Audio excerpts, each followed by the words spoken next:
देख रहे हैं इंडिया वाई यूपी। नमस्कार, मैं हूं अजय कुमार। मेरठ एक ऐतिहासिक शहर, एक शहर जिसकी हर गली में एक अलग कहानी है। इस शहर का इतिहास तो खुद को सजो कर रख नहीं पा रहा और शायद यही वजह है कि मेरठ के बाशिंदे अब अपने आने वाले कल को बचाना चाहते हैं। इंडिया वाई यूपी में आज हम बात करेंगे मेरठ और उसकी सियासी फिजा की और कैसे उत्तर प्रदेश के विधानसभा के ये चुनाव मेरठ के लोगों के लिए बड़े अहम हैं। जब मेरठ में लोग चुनाव के लिए मत मांगने पहुंचेंगे तो तमाम नेताओं के सामने मेरठ के लोग यही सवाल पूछेंगे कि भाई हमारे स्मार्ट सिटी का सपना कहां है।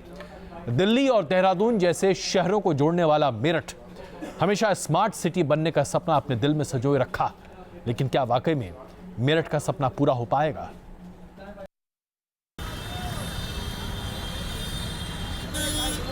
सुनहरा इतिहास, एक शहर जिसकी तासीर अलहदा है। दिल्ली से नजदीक है मेरठ। इस शहर में भी पल रहा है मॉडर्न शहर के रूप में विकसित होने का सपना। स्मार्ट शहर बनने की उम्मीद है। उम्मीद यही थी कि स्मार्ट सिटी की लिस्ट में मेरठ का नाम भी शामिल होगा, लेकिन ये सपना अधूरा ही रह गया। स्मार्ट सिटी की लिस्ट में मेरठ का नाम नहीं है। केंद्र में बीजेपी की सरकार है, मेरठ में बीजेपी का दबदबा भी। फिर क्यों मेरठ को स्मार्ट सिटी की लिस्ट में शामिल नहीं किया गया? उत्तर प्रदेश का शानदार मुख्यमंत्री ने जो उनके हाथ में था प्रस्ताव केंद्र को भेज दिया कि बना दीजिए मेरठ को। अब बनाने का काम केंद्र सरकार के हाथ में। दें गडकरी साहब, दें नरेंद्र मोदी साहब स्मार्ट सिटी। एक और सवाल है जो मेरठ वासी जानना चाहते हैं। आखिर स्मार्ट सिटी की दौड़ में रामपुर से क्यों हार गया मेरठ? कहां हो गई कोई चूक और इसका जिम्मेदार कौन है? बीजेपी के नेता इसमें बड़ी साजिश देख रहे हैं। लेकिन उत्तर प्रदेश में जो समाज विरोधी एक सरकार है, जो समाजवादी पार्टी के मुखिया अखिलेश जी चला रहे हैं, और उनका रिमोट कंट्रोल जो रामपुर में आजम खां की जेब में है। रामपुर शहर उस कैटेगरी को कभी भी पूरा नहीं करता था, लेकिन उन्होंने कैटेगरी तोड़ करके रामपुर शहर को जुड़वाया, जिससे मेरठ के लोग और मेरठ शहर स्मार्ट सिटी की सूची में पिछड़ा। जिम्मेदार कोई भी हो, लेकिन हकीकत यही है कि शहर को स्मार्ट सिटी का दर्जा हासिल नहीं हुआ है। नुकसान मेरठ का ही हुआ है। सपने मेरठ के बिखरे हैं। क्या चुनाव में भी स्मार्ट सिटी के मुद्दे की गूंज सुनाई देगी? जाति और धर्म की दीवारों में सिमटी शहर की सियासत में क्या विकास के मुद्दे को भी अहमियत दी जाएगी? विजय त्रिवेदी, न्यूज नेशन, मेरठ। कुछ एक जगह ऐसी होती हैं जिनकी तासीर ही अलग होती है। मेरठ की सियासत जबरदस्त है। यहाँ के वोटरों पर कोई भी नेता विश्वास नहीं कर सकता। इसलिए नहीं कि लोग वोट नहीं देते, बल्कि इसलिए कि अगर लोग मन बना ले तो जीतने वाले कैंडिडेट को भी हराते क्षण नहीं लगते। और यही वजह है कि मेरठ के तमाम नेता राजनीतिक अंक गणित और गोटियां सेट करते करते हैरान परेशान हो जाते हैं। यहाँ के चुनावी दंगल का मजा ही कुछ अलग है। जरा चलिए मेरठ ले चलते हैं आपको। देखिए कि लोग कहते क्या हैं, सोचते क्या हैं और करेंगे क्या। चुनाव है लेकिन बहुत कंफ्यूजन है भाई। कौन उम्मीदवार होगा, किसको टिकट मिलेगा, तस्वीर साफ ही नहीं हो रही है। समाजवादी पार्टी में तो सबसे ज्यादा बिखराव नजर आता है। चाचा और भतीजे के बीच वर्चस्व की जंग का असर मेरठ के टिकट बंटवारे पर भी साफ नजर आने लगा है। मेरठ के सरधना सीट से पहले समाजवादी पार्टी ने अतुल प्रधान को टिकट दिया था, लेकिन शिवपाल के पार्टी अध्यक्ष बनते ही तस्वीर बदल गई। अतुल प्रधान का टिकट काटकर पिंटू राणा को सरधना का उम्मीदवार बना दिया गया। मेरठ जिले की 3 सीटों पर समाजवादी पार्टी का कब्जा है, लेकिन आंतरिक मतभेद की वजह से पार्टी कार्यकर्ता असमंजस में है। यहाँ पर जो टिकटों की और उनके आपसी परिवार का जो कलह हुआ है, उसमें जिस तरीके से सरधना विधानसभा पर टिकट काटा गया है और कुछ टिकट चेंज हुए हैं, तो वहाँ बहुत कमज़ोर किस्म के प्रत्याशी आ गए हैं। अगर ये प्रत्याशी फर्दर चेंज होते हैं, आते हैं, तो भी वो डेंट जो पड़ गया है उसकी भरपाई बड़ा मुश्किल है होना। मेरठ में समाजवादी पार्टी बटी हुई है। पार्टी की चुनावी संभावना पर सवाल दागे जा रहे हैं, लेकिन पार्टी के नेताओं का मानना है कि सब कुछ ठीक हो जाएगा। नहीं, देखिए, वैचारिक मतभेद तो आपस में घर में भी होते हैं, मियाँ बीवी में भी होते हैं, लेकिन इसका मतलब नहीं है अलग हो गए। अलग अलग सब एक हैं और अखिलेश के नेतृत्व में चुनाव लड़ा जाएगा। उत्तर प्रदेश की सरकार अखिलेश के नेतृत्व में बनेगी, मुख्यमंत्री अखिलेश यादव बनेंगे। टिकट को लेकर मुलायम का परिवार बटा हुआ है, तो उम्मीदवारों को लेकर बीजेपी में भी कंफ्यूजन कम नहीं है। पार्टी ने अभी तक अपने उम्मीदवारों का फैसला नहीं लिया है। आखिर बीजेपी फैसला क्यों नहीं कर रही है? विरोधी तंज कस रहे हैं कि बीजेपी नोटबंदी के असर का आकलन करने में जुटी। ऐसा भारतीय जनता पार्टी ने काफ़ी एक्सरसाइज इस टिकट वितरण के मामले में की है और तत्काल मुझे लगता है कि दिसंबर के लास्ट वीक में टिकट डिक्लेयर हो जाएंगे। टिकट बंटवारे से पहले पार्टियों में उथल पुथल है। टिकट मिलने के बाद भी पार्टी में संग्राम मचेगा। कुल मिलाकर मेरठ की सियासी तस्वीर साफ नहीं है। सब चुनाव की तारीख के ऐलान का इंतजार कर रहे हैं। विधानसभा चुनावों के ऐलान से पहले मेरठ में राजनीतिक दल अपने अपने उम्मीदवारों को तोल परख रहे हैं। शायद इसीलिए कुछ उम्मीदवार बदले जा रहे हैं, कुछ को बदला जा सकता है और कुछ को बदल दिया गया है। जब ये सब कुछ हो जाएगा तभी शायद उम्मीदवारों को लेकर, पार्टी को लेकर मतदाता तय कर पाए कि उसे अपना नुमाइंदा किसे चुनना है। मेरे सहयोगी अभिषेक और वीडियो जर्नलिस्ट मुकेश झा के साथ विजय त्रिवेदी, न्यूज़ नेशन, मेरठ। न्याय पाना हमारे देश में भगवान के पाने के बराबर ही है। वो बात हम इसलिए आपके सामने कह रहे हैं कि जरा सोचिए, हमारे देश में तकरीबन 3 करोड़ 25 लाख मुकदमे हैं जो अभी तक चल रहे हैं, जो अपने अंत तक नहीं पहुंच पाए हैं और ये बैकलॉग न जाने कब खत्म होगा। ऐसे में मेरठ के लोगों की एक बहुत बड़ी मांग है। वो चाहते हैं कि इलाहाबाद हाई कोर्ट का एक बेंच कम से कम मेरठ में तो बैठे, कम से कम पश्चिमी उत्तर प्रदेश को न्याय मिलने में थोड़ी तत्परता तो दिखे। लेकिन ऐसा लगता है कि मेरठ के लोगों की ये चाह भी अधूरी ही रह जाएगी। वो इसलिए हम कह रहे हैं क्योंकि अभी तक तो अधूरी है। क्या 2017 में ये वाकई में चाह पूरी हो पाएगी?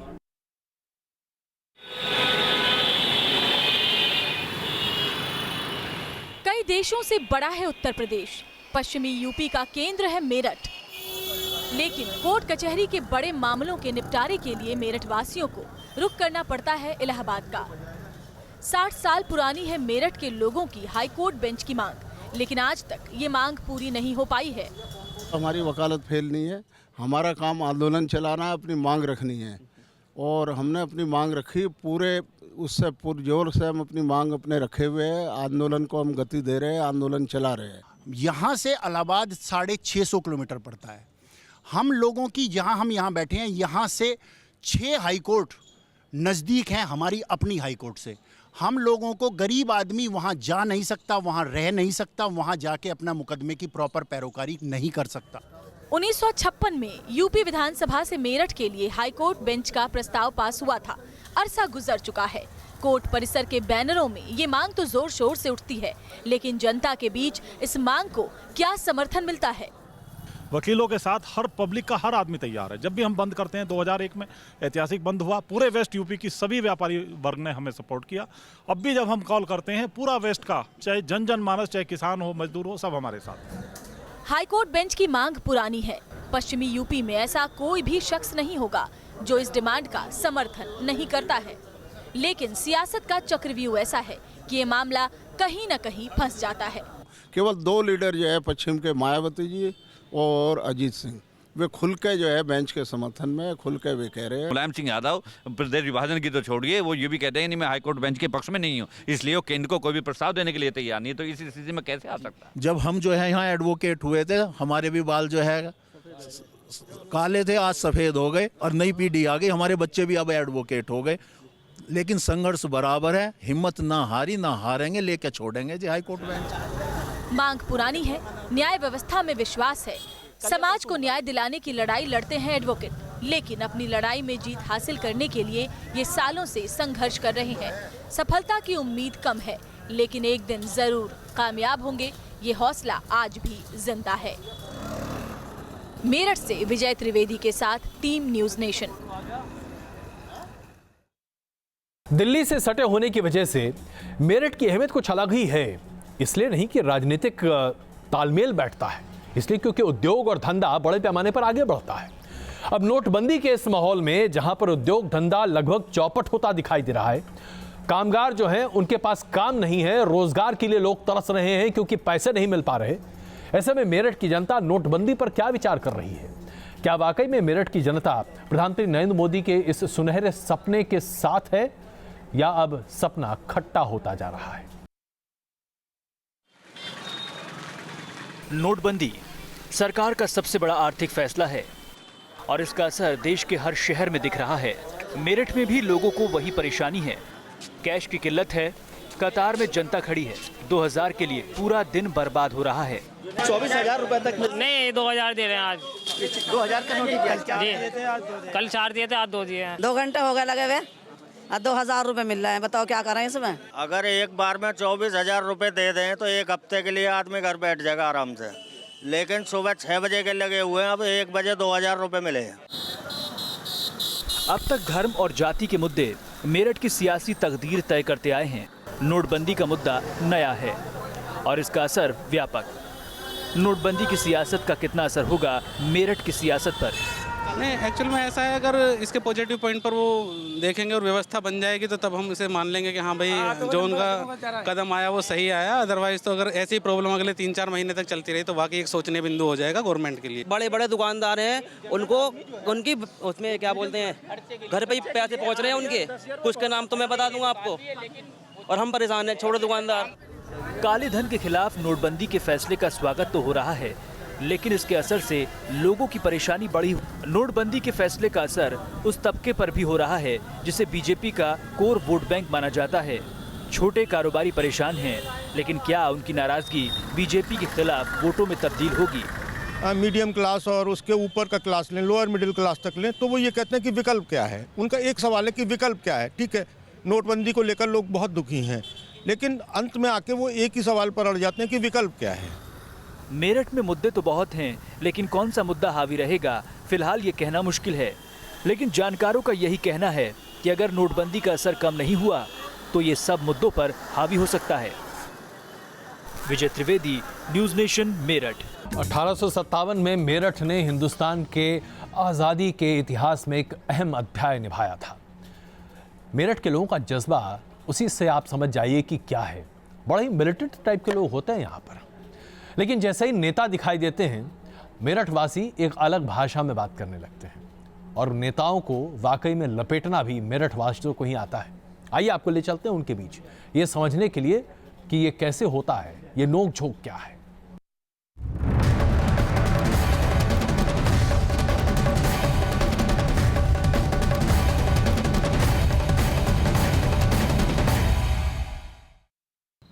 नमस्कार। उत्तर प्रदेश और पश्चिमी उत्तर प्रदेश के सबसे अहम शहर मेरठ में इस वक्त हम हैं कमिश्नरी चौराहे पर।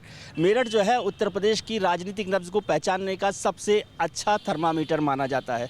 इस चौक चौराहा में हम स्वागत करेंगे, बात करेंगे सब लोगों से जो मेरठ के खास लोग हैं। मैं हूं विजय त्रिवेदी, हमारे साथ हैं भारतीय जनता पार्टी के उपाध्यक्ष अश्विनी त्यागी साहब, केंद्र में राज्य सरकार में मंत्री दर्जा प्राप्त मंत्री रफ़ीक अंसारी साहब, और प्रमुख लोग हैं मेरठ के। है आपको लगता है कि मेरठ की जनता के साथ धोखा दिया, चाहे वो समाजवादी पार्टी हो या बीजेपी हो, मेरठ को स्मार्ट सिटी बना दिया जाता तो सूरत बदल जाती? बिल्कुल जी, व्यापार संघ के यहाँ के जितने पदाधिकारी हैं और पूरे व्यापारियों ने बहुत जोर लगाया बनाने के लिए, लेकिन ये अटका रहा कि केंद्र सरकार इस पाले में डाल देती थी, उत्तर प्रदेश के पाले में उत्तर प्रदेश, केंद्र के पाले में डाल देती थी, फंस गया मेरठ। बनना तो इस चुनाव में मिल सकता है। बिल्कुल बिल्कुल देंगे जी, मुंह तोड़ जवाब देंगे व्यापारी। और व्यापारियों की बात करते करते आप व्यापार मंडल की बात कर रहे हैं। ये पूरा देश व्यापारियों की वजह से परेशान है, क्योंकि प्रधानमंत्री जी ने कहा कि जो काला धन है वो व्यापारियों के पास है। उस चक्कर में पूरा देश परेशान हो रहा है आपकी वजह से। हमारी वजह से हमें तो चोर बना दिया प्रधानमंत्री ने। नहीं, लड़ाई तो पूरी पुरजोर लड़ी है मोदी जी ने, लेकिन ये जो इन्होंने चिकनगुनिया भगाने का काम करा है ये बहुत ही बढ़िया। हर आदमी जो खाट पे पड़ा हुआ था वो सुबह 6 बजे लाइन में लग जाता और रात तक लाइन में लगा रहता। नोटबंदी का जो लोग विरोध कर रहे हैं, इसका साफ मतलब है देश में वो काले धन वालों का समर्थन कर रहे हैं, काले धन वालों के साथ। नहीं, हम परेशान नहीं, जो जिन पे काला धन है वो बदल रहे हैं। जो आम आदमी उन पे पैसे नहीं है आज की डेट में, खाने के लिए रोटी नहीं है आज के पास में, मर्सिडीज में डलवाने के लिए तेल है लोगों के पास में, खाने के लिए आटा नहीं है आज की डेट में लोगों को। देखिए, नोटबंदी इतना बड़ा ढोंगा ड्रामा है, हमने भारत के इतिहास में कभी पढ़ा ही नहीं कि ऐसा बेईमान भी कोई आदमी इस देश की सत्ता को संभाल सकता है। एक तरफ कह रहा कि मैं बेरोजगारी दूर करूंगा, हमसे वादा किया था बेरोजगारों से 1 करोड़ लोगों को 1 साल में नौकरी दूंगा, 2.5 साल में बेरोजगारी फैला दी। आम जनता की किसी को समझ नहीं है, सोच नहीं है। और मेरी आपसे एक रिक्वेस्ट है कि आप गाँव और देहात में जाइए, उस गरीब आदमी से पूछिए जो झोपड़ी में रहता कि उसे कितनी समस्या उठानी पड़ी है। मेरठ का एक और महत्वपूर्ण मुद्दा है हाई कोर्ट बेंच का। आपकी सरकार को अब 5 साल पूरे होने को आ गए, कोशिश नहीं की आपने? तो केंद्र सरकार के हाथ में ना, अब देश में सरकार इनकी है, बना दे, कौन रोक रहा हमको, स्वागत करेंगे हम उनका। नहीं नहीं, ऐसा कुछ नहीं है। लगातार भारत सरकार प्रयास कर रही है कि उत्तर प्रदेश की जनता को भारत की योजनाओं का लाभ मिले। जिस दिन उत्तर प्रदेश में बीजेपी की सरकार बनेगी 2017 में, निश्चित रूप से पश्चिम उत्तर प्रदेश में हाईकोर्ट की बेंच बनेगी। मैं आज आपके चैनल के माध्यम से कहना चाहता हूँ। मेरठ में और उत्तर प्रदेश में परिवर्तन होने वाला है। किस चीज़ का? जनता दुखी हो गई, अविनाश जी कह रहे हैं। परिवर्तन तो इनका होने जा रहा, पूरी दिल्ली से सफाया हो जाएगा। नहीं, मेरी किसी से नाराजगी नहीं है। बीजेपी ने सही कहा, परिवर्तन आएगा इस बार। मेरठ में तो आएगा, 4-5 सीटें बीजेपी की हारेंगी, ये परिवर्तन आएगा। ये परिवर्तन आएगा। अब मेरठ में परिवर्तन आएगा या लखनऊ में परिवर्तन आएगा, उत्तर प्रदेश में परिवर्तन आएगा, परिवर्तन हो या नहीं हो, लेकिन मेरठ की सूरत बदलनी चाहिए, ये सब लोग यहाँ पर चाहते हैं। अब इस सब के लिए सबकी बात यही है कि चाहे कोई भी नेता हो, कोई भी पार्टी की सरकार हो, वो बीजेपी की सरकार बने, समाजवादी पार्टी की सरकार रहे या बहुजन समाजवादी पार्टी की सरकार आए, सब लोगों को देखना है कि उनकी जो जनता है उसकी सूरत जो है वो बदलनी चाहिए। मेरे सहयोगी अभिषेक और वीडियो जर्नलिस्ट मुकेश झा के साथ Vijay Trivedi, news nation, Meerut. India वाई यूपी में आज के लिए बस इतना ही। लगातार देखते रहिए न्यूज़ नेशन।